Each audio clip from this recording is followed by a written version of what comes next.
4 Jews who died in the Islamic terror attack in Paris came home to Israel this week. In a special ceremony, the Jewish state honored them and laid them to rest.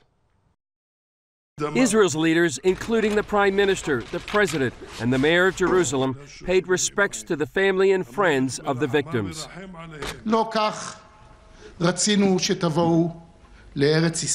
This is not how we wanted you to arrive in the land of Israel. This is not how we wanted to see you come home to the state of Israel and to Jerusalem, its capital. We wanted you alive. We wanted for you life. During the service, one rabbi read from Psalm 130, which says in part, "Out of the depths I cry unto you, O Lord." It reflected the feeling of many who came here to honor the dead. There's no word. There's no word. I can't tell you anything. I'm just feeling pain and there's no word. The Women's International Zionist Organization reported a rise of anti-Semitism around the world and in France.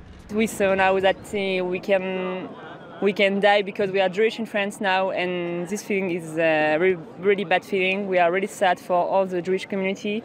Many feel the terror attacks will accelerate the immigration, known in Hebrew as aliyah, of French Jews to Israel. Indeed, this is our homeland, and as much as we can fear the rockets and the random acts of terror, it's the most safe place because we know that we are protected by the government, we are protected by each other, and Am Yisrael Chai. Prime Minister Benjamin Netanyahu said the only true home, the one Jewish state and the hope of the Jewish people, is the land of Israel. It's his call for the Jews of France and the world to come home. The attack at the kosher market in Paris has deepened fears among Europe's Jewish communities about their future on the continent.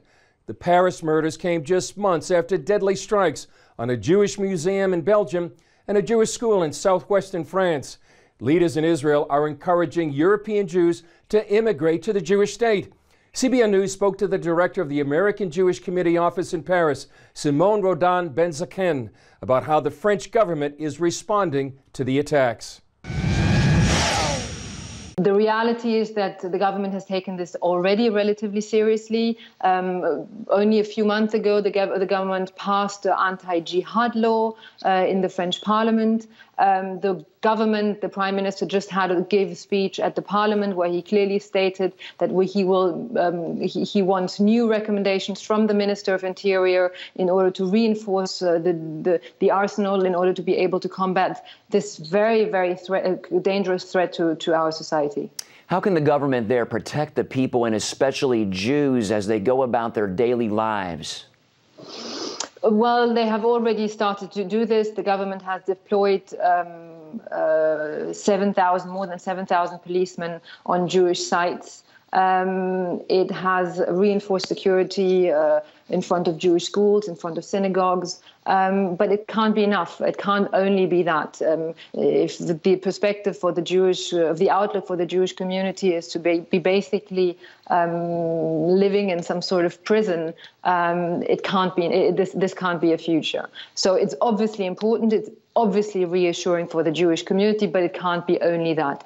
Much more needs to be done. There need to be very clear measures that need to be taken in terms of counter-radicalization, in terms of working in prisons, because our prisons have become universities for jihad, in terms of also the education that we are doing in schools, and very profound questions that are being asked about our society in terms of integration, in terms of also the place that Islam is taking in our society, and basically making sure that French Muslims also can speak out against what is happening within their own community. Israeli leaders have made it clear that French Jews are welcome in Israel. Simone, do you think many French and European Jews will decide it's time to leave? It really depends on where we take it from now. There are definitely questions. I don't think I know one single Jew who doesn't ask himself or herself the question whether they have a future here in France. I, for my part, certainly are. I'm a mother of 2 children. I would not be a responsible parent if I didn't ask myself that question. But it really will depend on what the answer is. If the situation is exactly the same 1 year, 2 years from now, then I fear that the outlook for Jews in France, but actually for France in general, and probably even symbolically for democracies in the Western world, is very grim.